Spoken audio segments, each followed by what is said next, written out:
നമ്മുടെ സ്പൈനുണ്ടാവുന്ന ഈ ഒരു കേർവ് നോർമലാണോ എന്നുള്ളത് പലരുടെയും ഒരു സംശയമാണ്. ഈ ഒരു കേർവ് നോർമലാണ്, പക്ഷേ ഇതിനേക്കാൾ കൂടുതലാവുകയാണെന്നുണ്ടെങ്കിൽ അതിനെ നമ്മൾ ഹൈപ്പർ ലോഡോസിസ് എന്നാണ് പറയുന്നത്. അതുപോലെ തന്നെ ചില ആളുകളിൽ കാണുന്നുണ്ട് ഫ്ലാറ്റ് ബാക്ക് ആയിട്ടുള്ളത്, അതിനെ നമ്മൾ ഹൈപ്പോ ലോഡോസിസ് എന്നാണ് പറയുന്നത്. ഈ ഹൈപ്പർ ലോഡോസിസ്, അതായത് കേർവ് കൂടുതലുള്ളത്, നമ്മൾ മോസ്റ്റ്ലി കാണുന്നത് പ്രഗ്നൻറ്റ് ലേഡീസിൽ, ചിൽഡ്രൻസ്, ഒബീസിറ്റി അങ്ങനെയുള്ള ആളുകളിലാണ് നമ്മൾ കാണുന്നത്. സോ ഇങ്ങനെ ഉണ്ടാവുന്ന സമയത്ത് ചുറ്റുമുള്ള മസിൽസൊക്കെ സ്ട്രെങ്തൻ കുറയുകയും അതേപോലെ നമ്മുടെ നോർമൽ ഫ്ലെക്സിബിലിറ്റി, വെർട്ടിബ്രയ്ക്കുള്ള ഫ്ലെക്സിബിലിറ്റി കുറയുകയും സ്റ്റിഫ് ആവുകയും ചെയ്യുന്നുണ്ട്.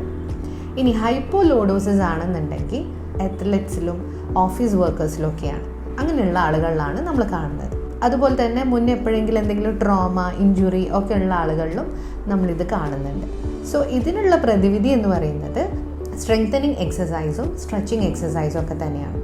അതേപോലെ തന്നെ നമ്മുടെ പോസ്റ്ററിന് വളരെ ഇമ്പോർട്ടൻ്റ് ആയിട്ടുള്ളൊരു റോള് ഇതിലുണ്ട്.